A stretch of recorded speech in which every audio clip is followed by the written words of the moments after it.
Howdy, this is Kurt again with my wind stuff, and I thought I'd show you the telescopic poles that Premier offers, the different sizes, how to extend them, how to break them back down easily. The 29 foot, when you extend it in front of a crowd of people, is kind of a showstopper. It's kind of neat to watch it, and it kind of gets the people in awe. But anyway, Premier offers two lines of telescopic poles. This one happens to be a 10 foot red pole. It does not have a swivel eyelet on the end of it. They have this in 10 foot, 13, 16, and 19. We also offer a green heavy duty pole with a swivel eyelet, and we'll cover that in just a second. So this pole has a rubber stopper in the end here to keep it from telescoping when you don't want it to. You can take that out. If you give this a flick of the wrist, it very easily extends. And then I take each section and I give it a little tug to make sure it's seated. All right. In this application, we're going to use a Premier ground stake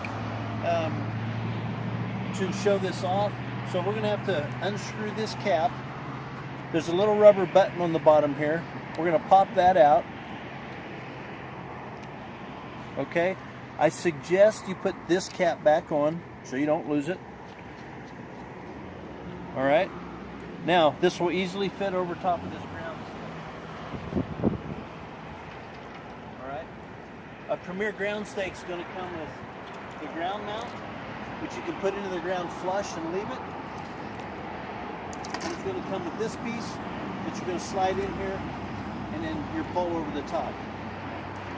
When we're doing a big show, about every other pole in this rack will have this in it, and we will have pretty much every size of Winsock pole on this rack. We do have to anchor the ends of it because those poles will make the rack tip over. So that is the telescopic economical pole. This is Premier's green heavy duty pole. You'll pull this cap off the end of it. You'll see on this one, it actually has a swivel eyelet on the end. And this is to help to keep your banners, windsocks, things of that nature, wrapping up around the pole. So this will try to keep them from tangle free. This pole, same as the other one, you're going to give it a flick of the wrist. Okay, it'll telescope out. Give each section a little tug.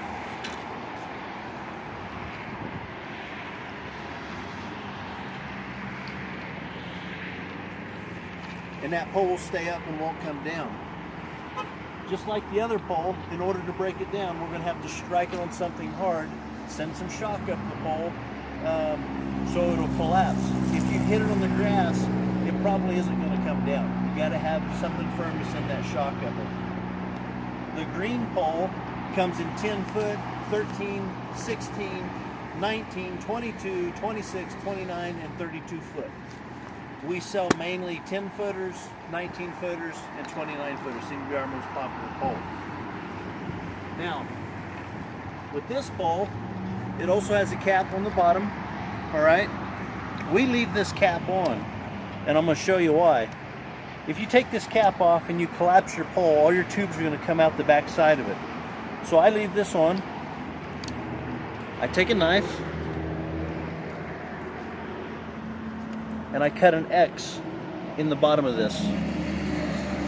Okay, now this will easily slide over the top of our ground stake. When we collapse the pole, which I'll show you, all your tubes aren't going to fall out the back. So we're going to break this pole down. Again, if you strike it on the grass, it's probably not going to come down. Come hit it on something hard. And if you're doing this again for a crowd of people, they're interested in it. So just like that, all the way down to the bottom. Put your top cap back on it, and this pole's ready for travel. RVers and campers, people love these poles. So again, I'm going to telescope it one more time.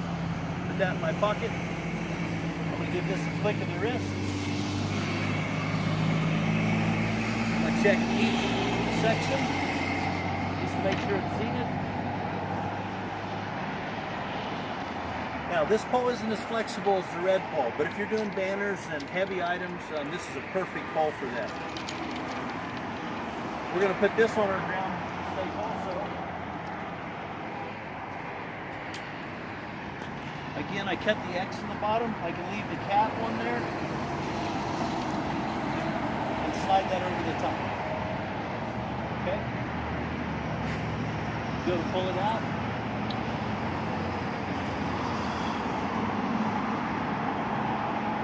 Before you collapse this, make sure your cap stays on. One more time, hit it on something hard. Put your other cap back on. And that pole's ready for travel. So hopefully that helps some of you vendors or even owners of these poles. I never see these poles come down on their own unless you see an extreme variance in temperature, say 20 degrees tonight, 80 degrees tomorrow. There's some expansion and some contraction going on. Sometimes the poles will collapse in the middle of the night. But if the temperature's within 20, 30 degrees, the poles will stay up almost indefinitely. So thanks again. We're going to do another video on some racks. Thank you.